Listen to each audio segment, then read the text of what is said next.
মুসুর ডালের মধ্যে লোটে মাছ দিয়ে আজকে আমি আপনাদের সঙ্গে শেয়ার করছি সম্পূর্ণ নতুন একটি রেসিপি। এটি বানানো কিন্তু খুবই সহজ, আর হাতের সামনে থাকা মাত্র কয়েকটা উপকরণ দিয়ে কিন্তু আপনারা এই রেসিপিটা তৈরি করে ফেলতে পারবেন। দুপুরবেলায় গরম ভাতের সঙ্গে এই রেসিপিটা থাকলে কিন্তু আর অন্য কোনো কিছুর প্রয়োজনই হবে না। তো যারা যারা লোটে মাছ পছন্দ করেন না তাদের কাছে আমার রিকোয়েস্ট থাকলো এই রেসিপিটি একবার এইভাবে তৈরি করার জন্য। রনিতাস ফুড প্লেসে আবারও একবার সকল বন্ধুকে আমি স্বাগত জানাই। আমি আবারও হাজির হয়েছি আপনাদের সামনে নতুন একটি রেসিপির ভিডিও নিয়ে। তো চলুন দেখে নেওয়া যাক আজকে আমার এই রেসিপিটি। তো ভিডিওটা শুরু থেকে শেষ পর্যন্ত দেখার জন্য আপনাদের কাছে আমার অনুরোধ রইল। এখানে সবার প্রথমে আমি একটা মিক্সিং বোল নিয়ে নিয়েছি। এবার আমি এর মধ্যে দিয়ে দেব মুসুর ডাল। পরিমাণ অনুযায়ী কিন্তু আমি এখানে 100 গ্রাম মুসুর ডাল নিয়ে নিয়েছি। এবার ডালের মধ্যে আমি জল দিয়ে ভালো করে একটু রগড়ে রগড়ে ধুয়ে নেব। ডালের মধ্যে যেহেতু প্রচণ্ড নোংরা থাকে, তো ডালটাকে কিন্তু খুব ভালোভাবে একটু ডলে ডলে ধুয়ে নিতে হবে। এইভাবে 2 থেকে 3 বার জল পাল্টে পাল্টে কিন্তু আমি খুব ভালোভাবে ডালটাকে ধুয়ে নিয়েছি।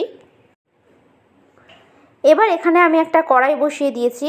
কড়াইটা একটু গরম হলে আমি এর মধ্যে দিয়ে দেব ছোট বাটির 2 বাটি পরিমাণে জল। আমি এই রকম ছোট বাটি মেপে 2 বাটি জল দিয়ে দিলাম। এবার আমি এর মধ্যে দিয়ে দেব আগে থেকে পরিষ্কার করে ধুয়ে রাখা মুসুর ডাল। এবার আমি এর মধ্যে দিয়ে দিচ্ছি স্বাদ অনুযায়ী নুন। নুনটা এখানে অবশ্যই আপনারা একটু স্বাদ অনুযায়ী দেবেন। এবার গ্যাসের ফ্লেমটাকে মিডিয়ামে রেখে আমি 5 মিনিটের জন্য ঢাকনা চাপা দিয়ে দেব।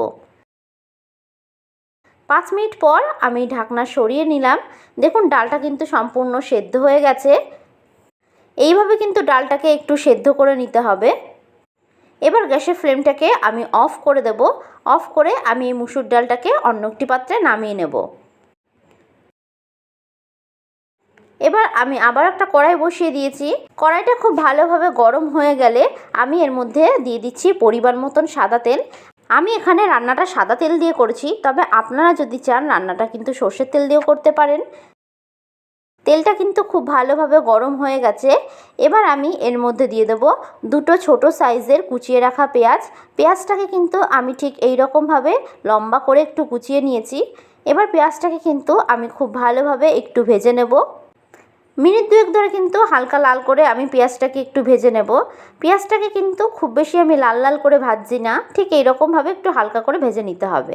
এবার আমি এর মধ্যে দিয়ে দেব একটা মিডিয়াম সাইজের টুকরো করে রাখা টমেটো।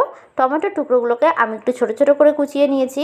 এবার পেঁয়াজ ও টমেটোটাকে আমি খুব ভালোভাবে নাড়াচাড়া করে একটু ভেজে নেব। ভিডিওটা ভালো লাগলে অবশ্যই একটা লাইক করে দেবেন। আর যারা যারা আমার চ্যানেলের নতুন বন্ধু তারা অবশ্যই আমার চ্যানেলটি সাবস্ক্রাইব করে দেবেন। আমার ভিডিওর আপডেট সবার আগে পেতে পাশে থাকা বেল আইকনটা ক্লিক করতে ভুলবেন না। আর যারা যারা ফেসবুক থেকে দেখছেন তারা রনিতাস ফুড প্লেস পেজটিকে ফলো করে দেবেন। এবার আমি এর মধ্যে খুবই সামান্য পরিমাণে একটু নুন দিয়ে দিলাম। এতে করে কিন্তু টমেটোটা খুব তাড়াতাড়ি সেদ্ধ হয়ে যাবে, আর রান্নাটাও কিন্তু খুব তাড়াতাড়ি হয়ে যাবে। এবার আবারও খুব ভালোভাবে আমি একটু নাড়াচাড়া করে নিচ্ছি। এবার আমি এর মধ্যে দিয়ে দিচ্ছি ঝালের জন্য কাঁচা লঙ্কা। আমি এখানে 2টো কাঁচা লঙ্কা দিয়েছি। ঝালটা এখানে আপনারা যে যতটা খেতে পছন্দ করবেন সেই অনুযায়ী কিন্তু দেবেন। লঙ্কাগুলোকে কিন্তু আমি মাঝখান থেকে একটু চিড়ে দিয়েছি। দেখুন টমেটোটা কিন্তু প্রায় সেদ্ধ হয়ে এসেছে। এবার আমি এর মধ্যে দিয়ে দেব 2 টেবিল স্পুন অনুযায়ী আদা রসুন বাটা। আদা রসুন থেকে কাঁচা গন্ধ বেরোনো পর্যন্ত কিন্তু আমি খুব ভালোভাবে মশলাটাকে একটু কষিয়ে নেব। গ্যাসের ফ্লেমটাকে কিন্তু এই অবস্থায় অবশ্যই মিডিয়ামে রাখবেন, না হলে কিন্তু মশলাটা পুড়ে যেতে পারে। মশলা যতই ভালো কষানো যাবে রান্নার স্বাদ কিন্তু ঠিক ততটাই ভালো হবে। তো দেখুন মশলা থেকে কিন্তু তেল ছাড়তে শুরু করে দিয়েছে। তো মশলাটা আমার খুব ভালোভাবে ভাজা হয়ে গেছে। এবার আমি এর মধ্যে দিয়ে দেব 1 টিস্পুন হলুদ গুঁড়ো ও দিয়ে দিচ্ছি 1/2 টিস্পুন লঙ্কার গুঁড়ো। এবার আবারও খুব ভালোভাবে আমি মশলাটাকে একটু কষিয়ে নেব। মশলাটাকে একটু কিন্তু খুব ভালোভাবে কষিয়ে নিতে হবে। দেখুন মশলাটা কিন্তু প্রায় ভাজা ভাজা হয়েই গেছে। এবার আমি এর মধ্যে দিয়ে দিচ্ছি আগে থেকে কেটে ধুয়ে পরিষ্কার করে রাখা লোটে মাছ। এখানে আমি 4টে লোটে মাছ দিয়েছি, তবে আপনারা কিন্তু চাইলে এখানে পরিমাণটা বাড়িয়েও অথবা কমিয়েও দিতে পারেন।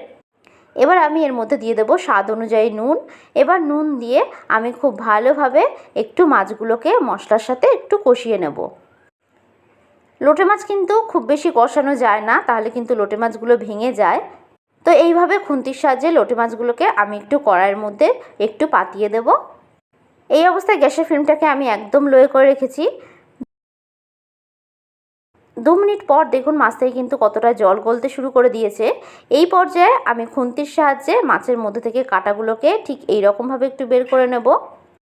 খুন্তি দিয়ে কিন্তু খুব সহজেই মাছের মধ্যে থেকে কাঁটাগুলো বের করে নেওয়া যায়।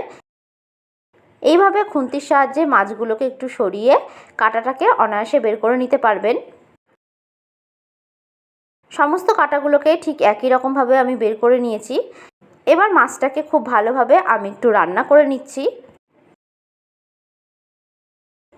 মিনিট 2 ধরে কিন্তু আমি মাছটাকে একটু রান্না করে নিয়েছি। মাছের মধ্যে যে এক্সট্রা জলটা ছিল সেটা কিন্তু দেখুন অনেকটাই কিন্তু টেনে এসেছে। এইভাবে কিন্তু মাছটাকে একটু রান্না করে নিতে হবে। এবার আমি এর মধ্যে আগে থেকে সেদ্ধ করে রাখা মুসুর ডালটা দিয়ে দেব। মুসুর ডাল দিয়ে আমি আবারও খুব ভালোভাবে নাড়াচাড়া করে কষিয়ে নিচ্ছি।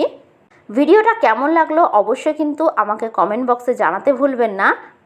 ভিডিওটা ভালো লাগলে অবশ্যই একটা লাইক করে দেবেন। আর যারা যারা আমার চ্যানেলের নতুন বন্ধু তারা অবশ্যই আমার চ্যানেলটি সাবস্ক্রাইব করে দেবেন। আমার ভিডিওর আপডেট সবার আগে পেতে পাশে থাকা বেল আইকনটা ক্লিক করতে ভুলবেন না। আর যারা যারা ফেসবুক থেকে দেখছেন তারা রনিতাস ফুড প্লেস পেজটিকে ফলো করে দেবেন। তো দেখুন ডালটাকে কিন্তু আমি খুব ভালোভাবে রান্না করে নিয়েছি। ডালের মধ্যে যে এক্সট্রা জলটা ছিল সেটাও কিন্তু টেনে গেছে। এরকমভাবে কিন্তু একটু রান্না করে নিতে হবে। এবার আমি এর মধ্যে দিয়ে দেব ধনেপাতা কুচি। ধনেপাতা দিয়ে আমি আবার খুব ভালোভাবে একটু নাড়াচাড়া করে নিচ্ছি। এই রেসিপিটা দুপুরবেলায় গরম ভাতের সঙ্গে থাকলে কিন্তু আর অন্য কোনো কিছুর প্রয়োজনই হবে না। আর এই রেসিপিটা একবার তৈরি করলে কিন্তু বারবার আপনার কাছে রিকোয়েস্ট আসবে এই রেসিপিটা তৈরি করার জন্য। তো ভিডিওটা শেষ পর্যন্ত দেখার জন্য আপনাদেরকে আমি অসংখ্য ধন্যবাদ জানাই। তো দেখুন এটা কিন্তু আমার সম্পূর্ণভাবে রেডি হয়ে গেছে। এবার এটাকে আমি অন্য একটি পাত্রে নামিয়ে নেব। তো দেখুন খুব সুন্দরভাবে কিন্তু তৈরি হয়ে গেল মুসুর ডাল ও লোটে মাছের ভর্তার এই রেসিপিটি। আপনাদের কাছে আমার রিকোয়েস্ট থাকলো এই রেসিপিটি একবার বাড়িতে তৈরি করে খাওয়ার জন্য। তো আজকের মতো আমি বিদায় জানালাম। আবারও হাজির হব আপনাদের সামনে নতুন একটি রেসিপির ভিডিও নিয়ে। তো আশা করি আপনারা সকলে ভালো থাকবেন, সুস্থ থাকবেন। ধন্যবাদ।